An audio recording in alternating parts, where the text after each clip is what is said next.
Baik, Assalamualaikum warahmatullahi wabarakatuh. Saya akan menjelaskan mengenai sintesis protein.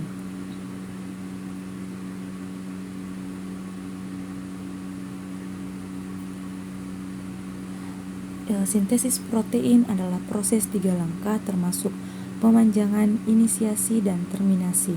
Pada bakteri seperti inisiasi E. coli membutuhkan 3 protein kecil yang disebut dengan faktor inisiasi IF1, IF2, dan IF3 sebagai salah satu tRNA pertama mRNA dan subunit ribosom kecil juga disebut 30S subunit. IF3 dengan mudah berikatan dengan subunit ribosom kecil dan kehadirannya menghalangi subunit besar dan kecil dari asosiasi prematur. IF3 memfasilitasi pengikatan mRNA ke subunit kecil ribosom. Pengikatan terjadi hanya 4 hingga 8 basa dihulu dari awal AUG, di mana urutan konsensus yang disebut urutan bersinar dalgona di mRNA anil di dekat akhir RNA ribosom 16S, di mana subunit ribosom kecil IF1 berikatan dengan subunit kecil di lokasi yang disebut situs A, di mana tRNA yang masuk biasanya mengikat tRNA pertama disebut tRNA metanormal sehingga memasuki situs lain yang disebut situs P. Dapat diperhatikan bahwa tRNA inisiator telah dikawal ke situs P oleh IF2 yang terikat pada GTP molekul berenergi tinggi mirip dengan ATP.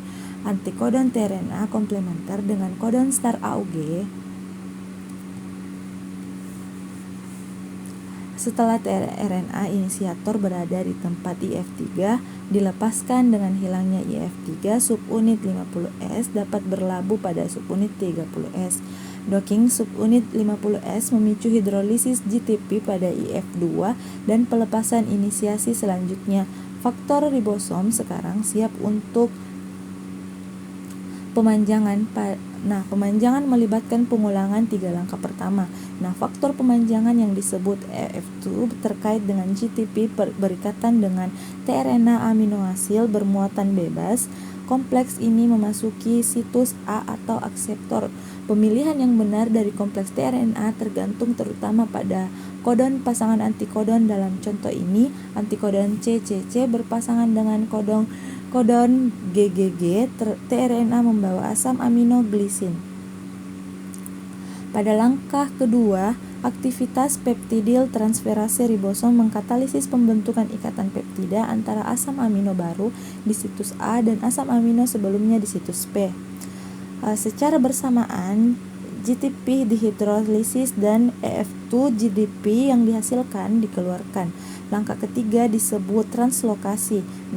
Faktor pemanjangan yang disebut EFG terkait dengan GTP berikatan dengan ribosom. GTP dihidrolisis memberikan energi untuk menggerakkan subunit 50-an dan 30-an ke depan. Satu kodon manuver ini membuka situs A dan menggeser tRNA yang tidak bermuatan ke situs terakhir yang disebut dengan situs. tRNA asil amino berikutnya yang memasuki situs A menciptakan perubahan konformasi disebut ribosom yang telegraf lewat ke sisi timur dan dikeluarkan tRNA yang tidak bermuatan. Langkah-langkah perpanjangan ini berulang sepanjang mRNA ribosom E. coli dapat mempercepat melalui langkah-langkah perpanjangan ini yang dapat menghubungkan bersama 16 asam amino.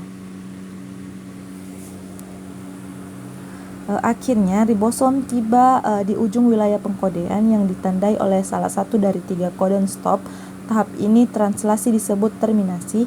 Tidak ada tRNA yang sesuai untuk kodon stop melainkan protein yang disebut faktor pelepasan baik RF1 atau RF2 yang memiliki bentuk umum tRNA meniru tRNA dan memasuki situs. Faktor pelepasan mengaktifkan fungsi transferase peptidil dari ribosom yang mampu memotong ikatan yang menambatkan peptida yang telah selesai ke tRNA di situs P. Faktor lain yang disebut RF3 kemudian memicu RF1 atau RF2 untuk meninggalkan ribosom. Selanjutnya faktor lain yang disebut faktor daur ulang ribosom atau RFV bersama dengan EFG berikatan di situs dan situs hidrolisis GTP yang menyertai melepaskan 2 subunit ribosom. IF3 kemudian mengasosiasikan kembali S dengan subunit 30-an mencegah subunit 50-an dan 30-an datang bersama subunit ribosomal yang dibebaskan sekarang bebas untuk berdifusi melalui sel, siap untuk mengikat mRNA lain dan memulai urutan terjemahan lagi.